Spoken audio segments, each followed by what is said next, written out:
하나님 말씀 마태복음 2장 1절입니다. 헤롯 왕 때에 예수께서 유대 베들레헴에서 나심에 동방으로부터 박사들이 예루살렘에 이르러 말하되 유대인의 왕으로 나신 이가 어디 계시냐? 우리가 동방에서 그의 별을 보고 그에게 경배하러 왔노라 하니 헤롯 왕과 온 예루살렘이 듣고 소동한지라. 아멘.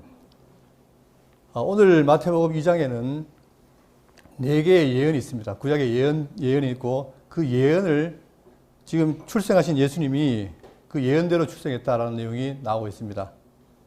자, 그런데 이 내용을 우리가 아는 게 중요한 게 아니라 도대체 이 내용이 우리에게 어떤 의미가 있는가, 의미를 찾는 게 중요하죠. 지금까지 형식을 통해서 내용을 봐야 되는데 너무 형식에 치우친 경향이 많습니다. 그러니까 오늘 우리도 이 내용을 통해서 2장을 통해서 그 내용이 무엇인가, 의미가 무엇인가를 찾는 그런 시간이 되기를 바라겠습니다. 여기 2장 1절에 보면 헤롯 왕 때라는 말이 나오는데 이 내용을 좀 더 자세히 알기 위해서 역사적으로 좀 살펴보도록 하겠습니다.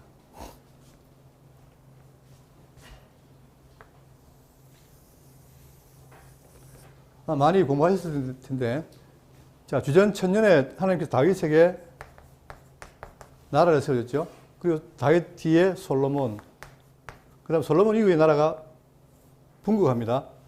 북쪽 이스라엘, 여로보암을 세워서 북쪽 이스라엘을 세우시고 남쪽에는 르호보암을 통해서 유다가 있죠. 자, 이 두 나라가 있다가 계속 진행되다가 북쪽 이스라엘이 721년에 아수르에게 망합니다. 그리고 남쪽 유다도 마찬가지로 586년에 누구에게 망하죠?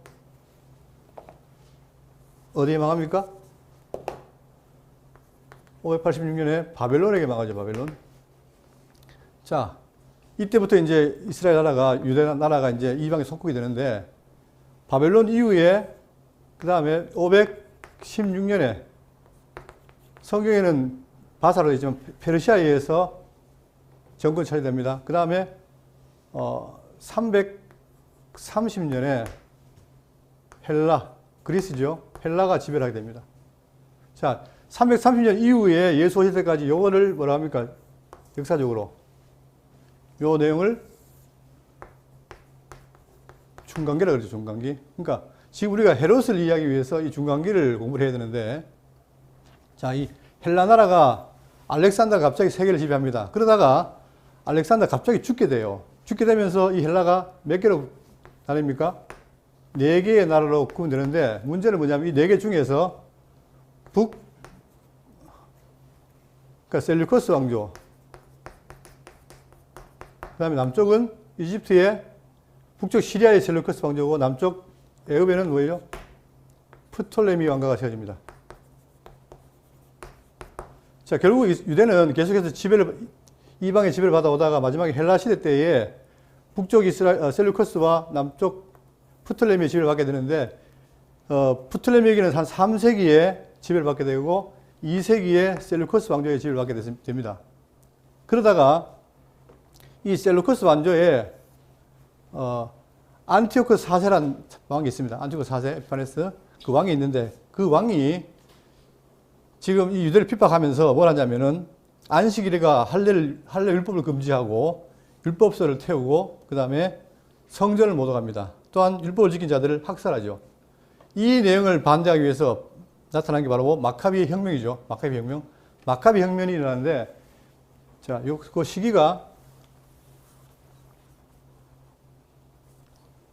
168년에 이 안티오코스 에피파네스 4세에 대한 어떤 그 핍박을 저항하기 위해서 마카비 혁명이 일어납니다.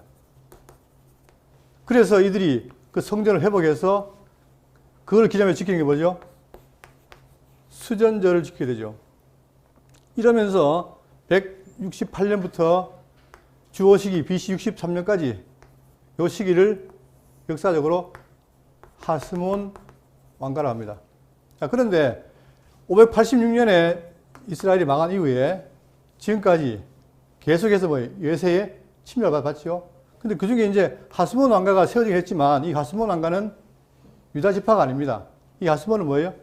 레위 지파죠. 그러니까 역사적으로 정통 유대인 왕국을 할 수 없는 거죠. 그러나 어쨌든 간에 역사적으로 168년부터 약 한 100년간 하스몬 왕조가 세워집니다.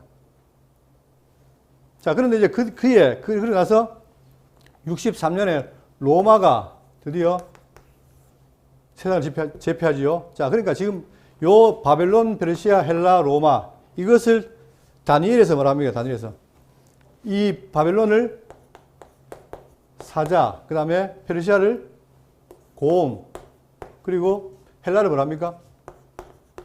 표범, 그리고 이 로마를 무서운 짐승이라고 표합니다.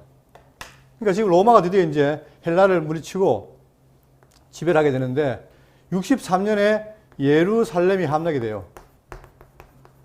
함락. 자, 그런데 이 함락시킨 예루살렘을 직접 통치하는 게 아니라 로마에서는 뭐 합니까? 간접 통치를 합니다. 속주의 대표를 세워서 그로 하여금 나라를 다스리게 하고 세금이나 복종을 하게 하는 거죠. 그게 이제 로마의 방식이었는데, 근데 일대에 함락시킨 예루살렘과 유대를 다스리기 위해서 누구를 세우느냐? 바로 안티파테르라는 사람을 세웁니다. 이게 1세대예요. 그 다음에 안티파테르의 아들이 누구냐? 헤롯 대왕이라 합니다. 지금 오늘 2장에 나오는 1절에 나오죠. 헤롯 왕 때에 나오죠. 그때 그 헤롯 왕이 바로 이 사람입니다. 헤롯 대왕. 2살 아이를 다 죽인 왕이죠. 자, 그 다음에 그 헤롯 왕이 와이프가 5명이에요.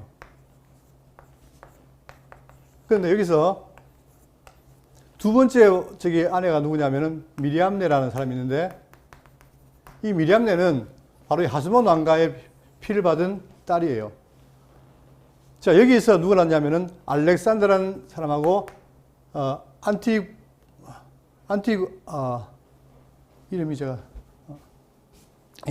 아리스토블루스라는 아들 낳습니다.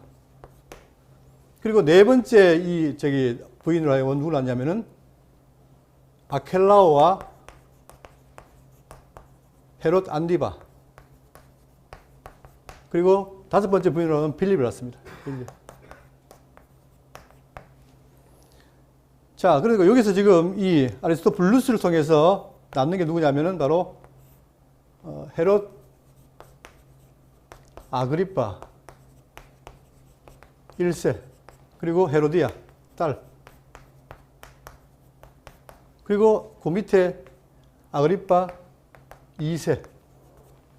자, 왜가 이 복잡하게 했냐면은 지금 안티파테르 헤롯 대왕, 그리고 그 다음에 나오는 이 아들들, 그리고 헤롯 아그리파 2세, 이 5세대가 결국은 이 안티파테르는 이두메 사람이거든요. 이두메.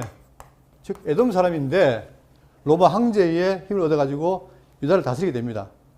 그러니까 이 5세대가 바로 뭐냐면은 로마로 하여금 권리를 받아서 유다를 통치한 왕들이에요. 자, 이걸 헤롯 대왕이라 하고, 여러분 성경에 나오는 거는 지금 뭐가 나옵니까? 2장에 헤롯 대왕 나오고, 그 다음에 예수님이 누구를 피해 애굽으로 가요? 그 뒤에 아켈라오 나오죠. 아켈라오. 이 아켈라오 피해 나가고, 그 다음에 이 헤롯 아그리파는 어디 나옵니까? 사도행전에 악해서 충이 먹어 죽었다. 나중에는 개역 개정에는 벌레 먹어 죽었다는 왕이 여기 있죠. 자, 이걸 아는 게 왜 중요하냐면 지금 마태복음 내용에는 상당히 많은 수가 구약의 예언대로 되어졌는데, 특히 다니엘의 예언이 바로 어떻게 됩니까? 성취되는 내용이 있는 거예요. 여러분 배우셨겠지만 다니엘의 핵심이 뭡니까? 다니엘 내용의 핵심. 뭘 가장 중요하게 생각하고 예언하고 있습니까? 이 짐승들 가운데에 이들을 다 무너뜨리고 누가 온다? 띠인돌이 와서 다 무너뜨리고 뭘 세우죠? 하늘이 하나님 나라를 세운다 그랬죠. 그러니까 하늘이 하나님 나라를 세우는 그것이 가장 목적이에요. 그러니까 하늘이 하나님 나라를 세우기 위해서 사자, 곰, 표범, 무서운 짐승이 있다. 그걸 집중하고 있는데, 드디어 이제 뭐예요? 마태복음에서 그 나라가 시작이 된다. 그걸 말하고 있는 겁니다. 그러니까 그런데 지금 이 헤롯 왕이 이렇게 로마에 위임받은 헤롯 왕이 다스리고 있다 이 말이에요. 이 헤롯 왕이 굉장히 지금 이방 사람으로서 다스리고 있으니까 뭐가 지금 본인이 두렵습니까? 자기 혈통이 그냥 두려운 거예요. 그죠? 그러니까 그렇기 때문에 늘 혈통에 대한 불안감이 있고 그래서 자기 왕권을 지키기 위해서 나중에 이 아들 미리암네 아내하고 두 아들을 죽입니다. 그 정도 잔인해요. 그리고는 유대인들에게 관심을 얻기 위해서 뭘 짓습니까? 예루살렘에 성전을 짓습니다. 그래서 예수님 계실 때의 화려한 성전, 그게 바로 헤롯 성전이죠. 자, 그러면 2장 1절 보겠습니다. 헤롯 왕 때에, 자, 그러니까 이 헤롯 왕이 이제 이렇게 된 거예요. 예수께서 유대 베들레헴에서 나심에 동방으로부터 박사들이 예루살렘에 이르러 말하되, 자, 여기서는 한글에는 없는데 이 동방으로부터라는 말 읽기 전에 보라 라는 말이 있어요. 그러니까 주의를 환기시키는 거죠. 보라, 동방으로부터 박사들이 예루살렘에 이르러 말하되 유대인의 왕으로 나시니가 어디 계시냐. 이 현재 왕이 누구예요? 현재 왕이 헤롯 대왕이란 말입니다. 그럼 자기가 왕으로 있는데 박사들이 와서 뭐라 그래요? 유대인의 왕이 어디 있느냐 물으니까 헤롯으로서는 굉장히 불안할 거 아닙니까? 그죠? 이 내용이. 자, 그런데 여기서 하나 더 살필 건 뭐냐면은 동방으로부터 박사들이 예루살렘에 이르렀다라는 말이 있습니다. 동방은 뭐고 박사는 뭐냐?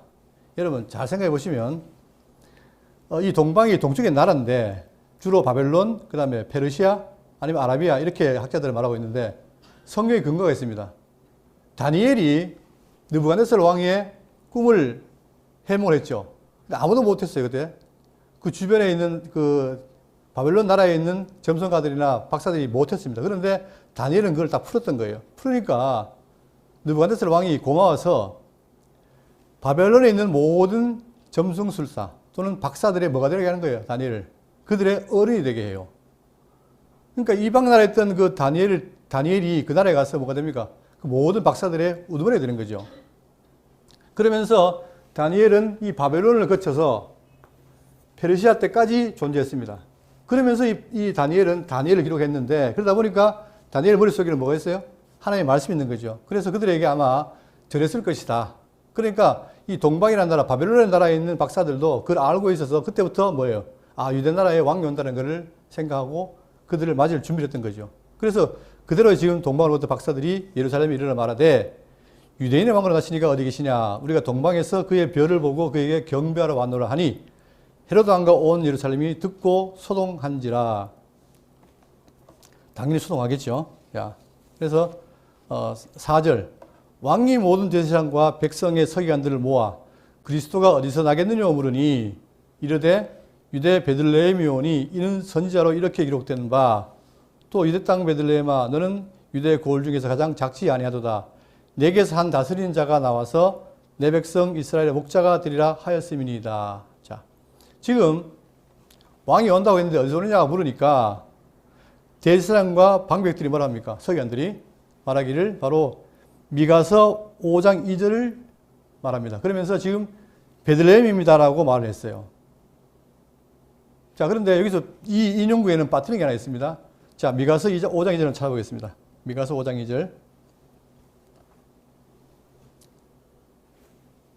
베들레헴 에브라다야 너는 유다 족속 중에 작을지라도 이스라엘을 다스릴 자가 내게서 나올 것이라 내게로 나올 것이라 그의 근본은 상고의 영원에 있느니라. 자, 마태복음에 없는 내용이 있는 게 뭐냐면은 지금 베들레헴에서 뭐가 나와요? 이스라엘 다스릴 자가 온다라고 예언을 합니다. 자, 그런데 그분이 누구냐? 거기에 빠진 거죠. 그의 근본은 뭐예요?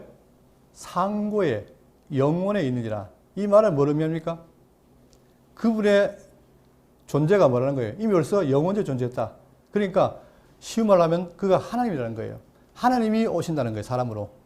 그걸 얘기하고 있습니다. 그래서 골로새 1장 17절 보면은 또한 그가 만물보다 먼저 계시고 만물이 그 안에 함께 섰느니라. 그러니까 지금 오신 그 왕은 누구냐면 바로 하나님이라는 사실을 미가서는 예언하고 있는데 그 예언된 대로 지금 베들레헴에 유대의 왕이 왔다라고 지금 말하고 있습니다. 7절, 2장 7절. 이에 헤롯이 가만히 박사들을 불러 별이 나타난 때를 자세히 묻고 베들레헴으로 보내며 이르되 가서 아기에 대하여 자세히 알아보고 찾거든 내게 고하여 나도 가서 그에게 경배하게 하라. 박사들이 왕의 말을 듣고 갈새 동방에서 보던 그 별이 문득 앞서 인도하여 가다가 아기 있는 곳에 고두에 머물러 서 있는지라. 그들이 별을 보고 매우 크게 기뻐하고 기뻐하더라. 집에 들어가 아기와 그의 어머니 마리아가 함께 있는 것을 보고 엎드려 아기께 경배하고 보배압을 열어 황금과 유향과 모략을 예물로 드리니라. 참 재밌는 사실은 뭐냐면 지금 뭐예요? 이 유대의 왕에 따르면 다 기뻐해야 되잖아요. 그죠? 그런데 서기관들도 그 다음에 대제사장도 별로 기뻐하는 게 기색이 없어요. 그런데 이상하게 동방의 박사들은 뭡니까? 그걸 굉장히 기뻐한다 이 말이에요. 기뻐하면서 오히려 경배를 하면서 뭐합니까? 11절에 황금과 유향과 모략을 예물로 드리니라. 자, 옛날에 구약에 보면은 황금과 유향과 모략을 드린다는 거는 뭐예요? 우리가 솔로몬에게 누가 스바 여왕이 예물을 드리죠. 그건 존경의 표시입니다. 왕에 대한. 마찬가지로 그 사건이 지금 그대로 모형이 되어서 지금 실체적으로 지금 뭐예요? 이 동방 박사들이 바로 유다 왕이신 예수님께 예물을 드리는 그런 모습을 보여주고 있죠. 헤롯이 가만히 각 박사들을 불러 별이 나타난 때를 자세히 묻고 베들레헴으로 보내며 이르되 아기에 대해 자세히 알아보고 찾거든 내게 고하여 나도 가서 그에게 경배하게 하라. 이게 다 거짓말이죠. 그죠? 왜? 자기는 지금 그게 싫은 거예요. 어쨌든 간에 자기 대신에 왕으로 온 이 아기를 어떻게 됩니까? 죽여야 되죠. 그래야 자기의 왕권이 이어지니까. 자, 그 다음 12절. 그들은 꿈에 헤롯에게로 들어가지 말라 지시하심을 받아 다른 길로 고국에 돌아가니라. 그들이 떠난 후에 주의 사자가 요셉에게 현모하여 이르되 헤롯이 아기를 찾아 죽이려 하니 일어나 아기와 그의 어머니를 데리고 애굽으로 피하여 내가 네게 이르기까지 거기 있으라 하시니 요셉이 일어나서 밤에 아기와 그의 어머니를 데리고 애굽으로 떠나가 헤롯이 죽기까지 거기 있었으니 이는 주께서 선지자를 통하여 말씀하신 바 애굽으로부터 내 아들을 불렀다 함을 이루려 하심이니라 라고 말하고 있습니다. 자, 지금 헤롯이 뭡니까? 이 아기를 죽이려고 하니까 가면 안 되겠지요. 그러니까 꿈에 들어가지 말라는 지시가 있어요. 그걸 통해서 다른 길로 고국에 돌아간다. 그러니까 지금 동방 박사들이 가서 일러주면은 결국 아기가 위험하니까 돌아간 거예요. 자, 그들이 떠난 후에 주의 사자가 요셉에게 연명하여 이르되 헤롯이 아기를 찾아 죽이려 하니 일어나 아기와 그의 어머니를 데리고 애굽으로 피하여 가라. 지금 헤롯이 자기 왕권을 위협하는 아기를 죽이려고 하니까 피해 가라. 그 말을 듣고 어디로 갑니까? 애굽으로 내려가는 거예요. 애굽으로. 그러니까 애굽으로 내려가라 했는 그것이 바로 뭐냐면 호세아 11장 1절 한번 보겠습니다. 호세아 11장 1절. 이스라엘이 어렸을 때에 내가 사랑하여 내 아들을 애굽에서 불러냈거늘. 자, 이것이 이루어졌다는 거예요. 자, 이게 무슨 말일까요? 자, 지금 이것은 지금 예수님이 헤롯을 피해서 아기 예수가 어디로 갔습니까? 애굽으로 갔지요. 갔다가 나중에 다시 돌아옵니다. 그런데 지금 애굽으로 갔다는 이 사실을 뭐라고 말하냐면 이스라엘이 어렸을 때에 내가 사랑하여 내 아들을 애굽에서 불러냈거늘 하는 그 말에 대한 뭐라는 겁니까? 성취란 사실을 지금 말해주고 있는 거예요. 자, 이 내용은 어디에 나오냐면은 자, 여기 보세요. 이스라엘 나라가 다윗이 왕국을 세웠고 그 다음에 솔로몬이 이어받고 나서 그 나라가 나눠집니다. 그런데 여기서 나눠진 이유가 바로 뭐냐면 여러분 잘 아시다시피 솔로몬이 처음에는 지혜를 받고 나라를 잘 다스렸죠. 그런데 점점 나중에 가다가 어떻게 됩니까? 이 솔로몬이 율법을 어기고 어떻게 됩니까? 타락을 해요. 그러니까 하나님께서 뭐라고 하냐면 솔로몬에게 말씀하시기를 내가 이제 네 나라를 나누겠다. 나누어서 10지파를 다른 자에게 주겠다라고 약속합니다. 자, 그때에 아히야 선지자가 나타나가지고 이 여로보암에게 약속을 합니다. 뭐라고 하냐면 자기 옷을 다 찢습니다. 12조각으로 찢은 다음에 선택해라. 10개를 선택해라. 그렇게 말하죠. 자, 그래서 이제 결국은 이 여로보암에게 뭘 약속하냐면은 이 이스라엘 나라에 10지파를 주겠다라고 약속을 하는 거예요. 그러니까 처음에 여로보암이 솔로몬을 잘 따르다가 솔로몬이 이 사실을 알게 되니까 솔로몬이 여로보암을 미워할 거 아닙니까? 미워하니까 어떻게 됩니까? 미워하니까 이 여로보암이 어디로 가요? 애굽으로 가요. 애굽에 갔다가 솔로몬이 죽은 다음에 어떻게 합니까? 다시 와서 북쪽에 이스라엘 나라를 세웁니다. 그러니까 지금 바로 이 내용은 뭐냐면 이스라엘이 어렸을 때 내가 사랑하여, 그러니까 어렸을 때에, 초기에 어렸을 때에 내가 사랑하여 내 아들을 애굽에서 불러냈다. 그 말은 이 여로보암을 불러낸 이 사건을 들어서 지금 그것이 뭐예요? 예수님께 와서 이루어졌다는 사실이에요. 그러니까 이게 모형이고 이 아기 예수가 어디에? 이 애굽에 간 것은 실체라는 거죠. 그러니까 지금 두 번째 예언, 애굽으로 내려간 사건은 바로 이 호세아 11장 1절에 대한 예언의 성취라는 사실을 보여주고 있습니다. 다음 16절 보겠습니다. 이에 헤롯이 박사들에게 속은 줄을 알고 심히 노하여 사람을 보내어 베들레헴과 그 모든 지경 안에 있는 사내 아이를 박사들에게 자세히 알아본 때를 기준하여 2살부터 그 아래에 다 죽이니, 이에 선지자 예레미야를 통하여 말씀하신 바 라마에서 슬퍼하며 크게 통곡하는 소리가 들리니 라헬이 그 자식을 위하여 애곡하는 것이라. 그가 자식이 없으므로 위로받기를 거절하였던 함이 이루어졌느니라. 세 번째 예언이 나옵니다. 그게 바로 뭐냐면 이 헤롯이 노했죠. 왜? 그 박사들이 가버렸으니까, 알려주지 않고. 그러니까 위치를 모르니까 노한 거예요. 그러니까 이제 사람들을 보내가지고 베들레헴과 그 모든 지간에 있는 사내 아이를 박사들에게 자세히 알아본 때를 기준으로 해가지고 어떻게 됩니까? 2살부터 아래로 모든 사람 다 죽여버립니다. 그러니까 잔인한 거죠. 누군지 모르니까. 박사가 알려줬다면 가서 지목에 죽일 텐데 모르니까 어떻게 됩니까? 대충 짐작해서 2살 아래에 있는 애들 다 죽여버려요. 근데 17절, 이에 선지자 예레미야를 통하여 말씀하신 바 라마에서 슬퍼하며 크게 통곡하는 소리가 들리니 라헬이 그 자식을 위하여 애곡하는 것이라. 그가 자식이 없으므로 위로받기를 거절하였던 함이 이루어졌느니라. 자, 근데 이 내용이 참 복잡합니다. 왜냐하면 자, 라마라는 것도 그렇고 그 다음에 라헬이 나옵니다. 라헬. 여러분, 라헬은 언제 뗍니까? 언제 사람이죠? 옛날에 누구? 아브라함과 이삭과 야곱의 사랑하는 아내가 라헬 아닙니까? 그죠? 근데 라헬이 야곱의 사랑을 받았지만 아이를 못 낳죠. 그러다가 어떻게 해서 아이를 낳습니다. 그 아이가 베냐민이죠. 그 처음에 이름을 어떻게 됩니까? 라헬이 아이를 낳고 죽으니까 처음에는 베논이 슬픔을 했다가 나중에 기쁨으로 이름을 바꿔요. 베냐민으로. 자, 그런데 그 사람은 벌써 이미 옛날 사람이에요. 근데 지금 예레미야는 뭐냐? 라마에서 슬퍼하며 크게 통곡하는 소리가 들린다. 라헬이 그 자식을 위하여 애고하는 것이. 그 당시에 라헬이 있습니까? 없습니까? 없어요. 없는데 지금 이 예레미야는 뭐라고 하냐면은 지금 예레미야 당시가 언제냐면은 이때예요. 예레미야가 바로 요 시기. 즉 유다가 어디에 바벨론 포로가는 시기예요. 굉장히 위급한 시기죠. 그때 이 시기에 있던 예레미야가 하는 말이 뭐냐면 그때에 라마에서 슬퍼하는 곡이 있었다. 근데 그 라헬이 그 자식을 위해서 울었다. 이렇게 말하는 거예요. 라헬은 이전 사람인데 다윗보다 훨씬 더 전 사람인데 이 정도쯤 사람인데 여기 있는 사건을 보고 누가 울었다는 거예요? 라헬이 울었다고 한단 말이에요. 그러니까 이것을 그대로 보면 안 돼요. 이게 그대로 보면 이해가 안 되잖아요. 자, 그러니까 이 내용은 바로 뭐냐면은 자, 이 라마란 지명에서 단서를 찾을 수 있습니다.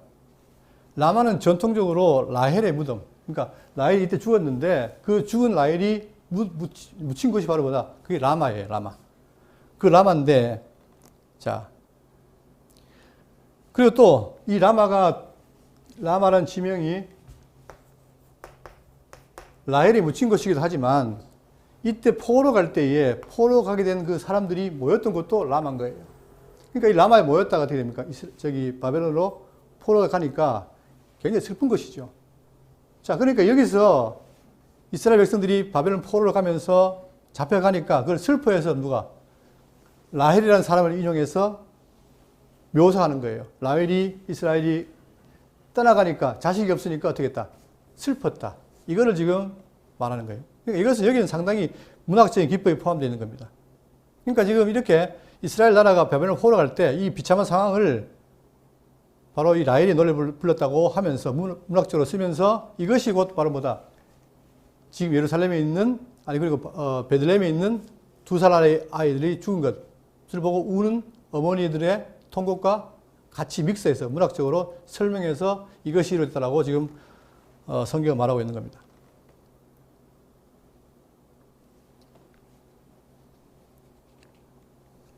그러니까 지금 우리가 구약 성경의 예언 성취를 말할 때, 예언 성취가 있을 때, 표면적으로 그대로, 지금 보세요. 베들레헴에 나왔다는 건 뭡니까? 그대로 이루어졌죠. 그러니까 다이렉트로 이루어진 것도 있고, 그 다음에 그것이 이루어진 의미를 설명하는 예언도 있고, 그러니까 애굽에서 불렀다라든가, 지금 뭐예요? 여기.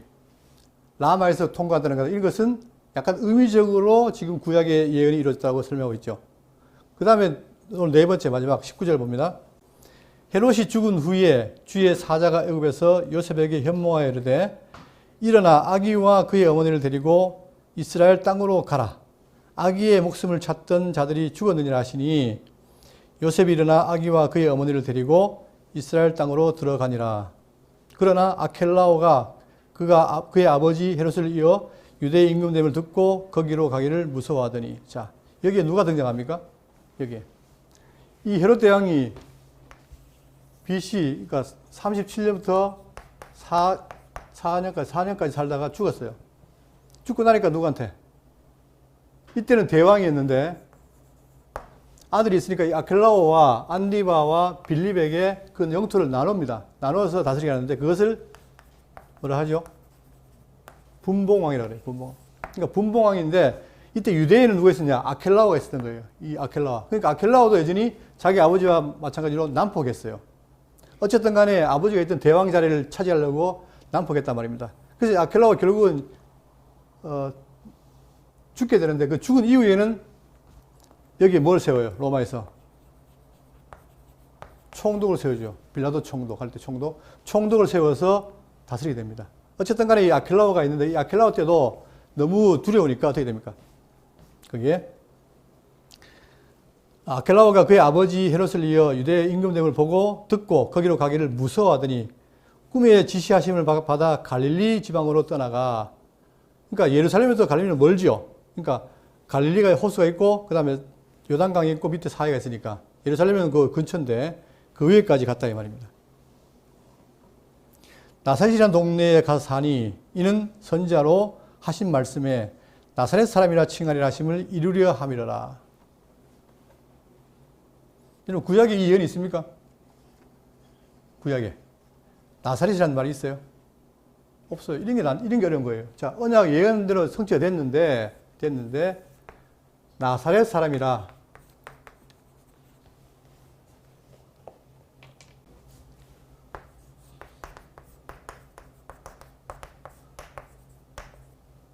자, 이 말 이후에 이제 신약에 와서 예수님을 칭할 때 뭐라고 합니까? 나사렛 예수여라는 말을 쓰게 되죠. 반드시 예수님 앞에 나사렛이라는 말을 붙입니다. 그렇죠? 사도행전 보면 나오죠. 그리고 예수님이 죽을 때도 그 위에다 뭐라 씁니까? 제목에다가 나사렛 사람 이렇게 씁니다. 자, 그런데 여기서 우리가 자세히 봐야 될 건 뭐냐면은 23절에 이는 선지자로 하신 말씀에, 자, 선지자가 있는데 이 선지자가 한 사람이 아니에요. 한 사람. 복수로 돼 있어요. 그러니까 지금 이 나사렛 사람이라는 말의 예언은 구약의 다양한 사건의 다양한 예언에 대한 뭐예요? 총체라 이 말입니다. 그러니까 한 사람이 예언하는 게 아니라 아까 이 베들레헴이라는 사실은 뭐예요? 미가가 했죠. 미가는 한 사람이 장차 다스리자가 오는데 베들레헴에 온다라고 했어요. 그런데 지금 이 나사렛 사람이라는 이 예언은 뭐냐면은 한 사람이 아니라 선지자 여러 명이 말한 거예요. 그러니까 그 여러 명이 말한 것을 지금 예수가 다 이루었다라는 걸 보여주는 거죠. 자, 그러면 어떤 게 있을까? 이거를 나사렛 사람을 언어학적으로 봤을 때, 구약의 언어적으로 봤을 때, 구약의 첫 번째, 나시르가 있습니다. 나시르. 나시르에 대한 얘기가 어디 나오냐면은, 자, 성경 사사기 13장 7절입니다.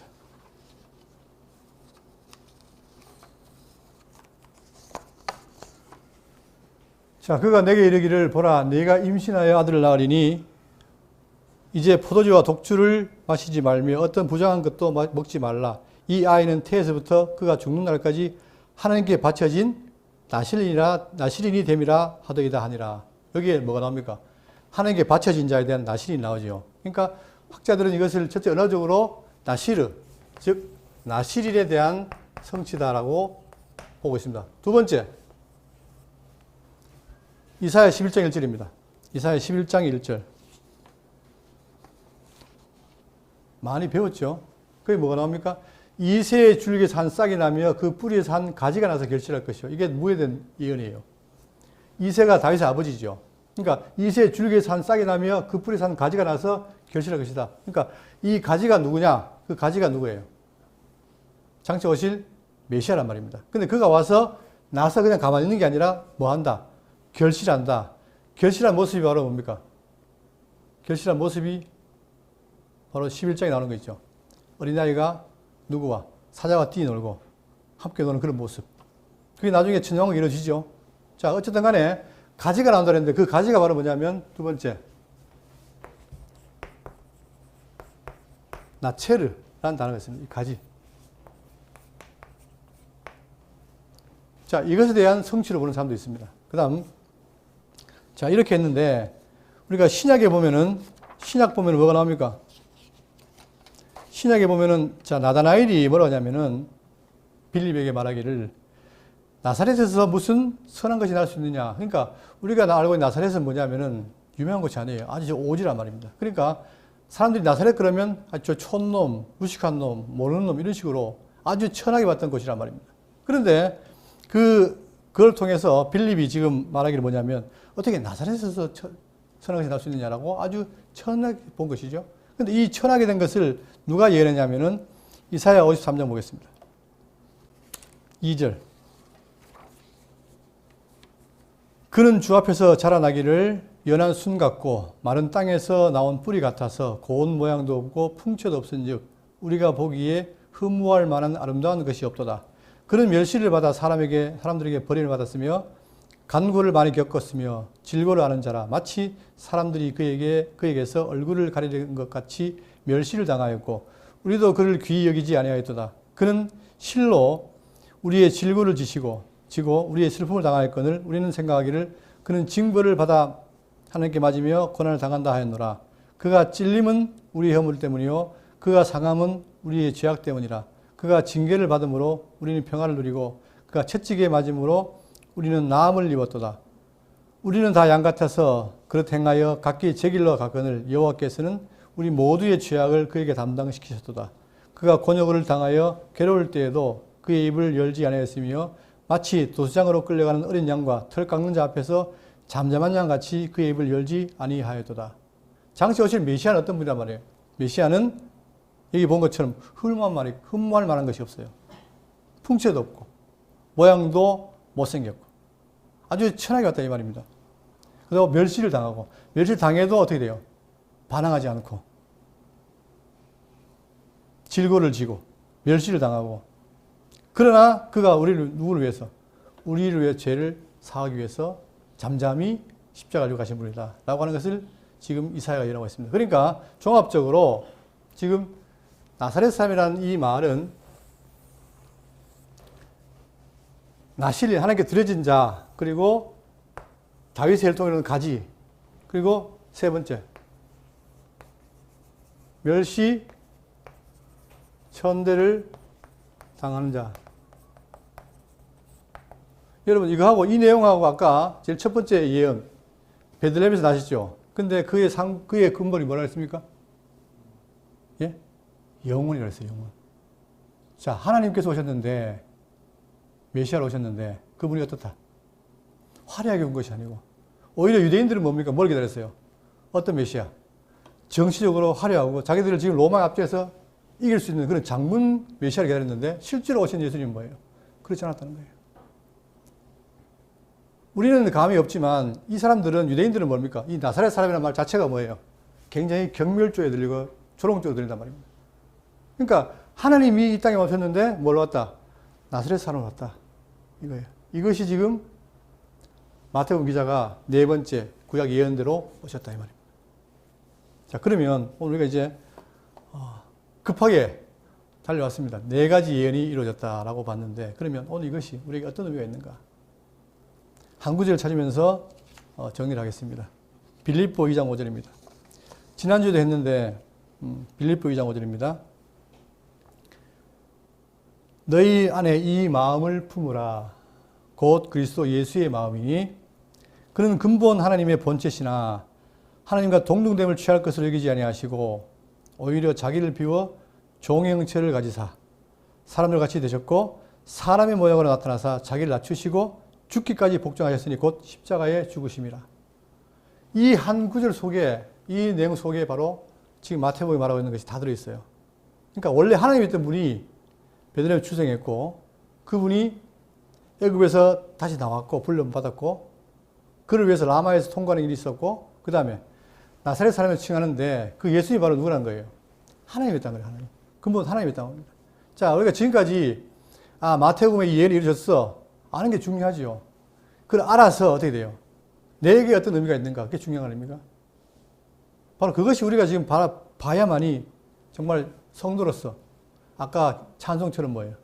어디에? 모래 위가 아니라 반석 위에 집을 짓는 그런 우리가 될 수 있지 않겠습니까? 그러니까 알아야 돼요. 일단은 어떻게 예언됐다는 걸 저 알아야 돼요. 알았으면 그것이 나에게 어떤 의미가 있느냐? 바로 여기 있는 것처럼 그는 근본 하나님의 본체시나 하나님과 동등됨을 취할 것을 여기지 아니하시고 말은 쉬운데 생각해 보세요. 하나님이 뭐가 된 거예요?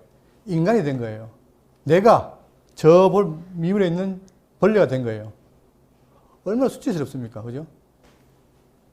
오히려 자기를 비워 정의 형체를 가지사 사람들 같이 되셨고 사람의 모양을 나타나사 자기를 낮추시고 죽기까지 복종하였으니 곧 십자가에 죽으심이라. 그 영광스러운 하나님께서 사람이 됐다. 그 이유가 바로 뭡니까? 여러분과 저의 죄 때문에. 여러분과 저의 죄 때문에 그분이 십자가에 죽으셨다는 거예요. 이게 믿어지십니까? 네? 기독교는 이걸 아는 거예요, 이게. 어떤 지식을 아는 것도 중요하지만 지식이라는 게 살아 움직여야 되잖아요. 그죠? 그러니까 우리가 이걸 놓친 거예요. 놓치면 안 돼요. 지금 마태복음 2장을 통해서 하신 말씀은 뭐냐? 그 근본 상고에 계신, 영원에 계신 그분이 이 땅에 지금 오셔가지고 완전히 뭐예요? 나사렛 사람. 멸시천대를 받는 자가 됐다. 그 이유는 바로 뭐냐? 우리와 같이 되어서 여러분과 저의 죄를 사하기 위한 것이었다. 이 말이에요. 이 생각이 날마다 우리를 지배해야 우리의 삶 속에서 뭡니까? 그분을 바라보고 살아갑니다. 어떤 분은 구원은 한 번으로 끝난다. 구원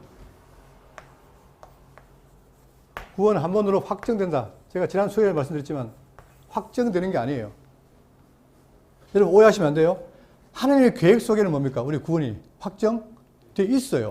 그러나 우리가 살아가면서 그 구원이 뭐예요? 내가 살아가면서 마지막에 심판대에 가서 그분이 나를 네가 이제 쉬어라 할 때까지는 뭐예요? 여전히 우리는 뭐예요? 의인이지만 죄인이에요. 성도는 의인이지만 죄인이에요. 생각해 보세요, 여러분. 그러니까 그 말은 이게 천주교 개신교 차이가 뭐냐면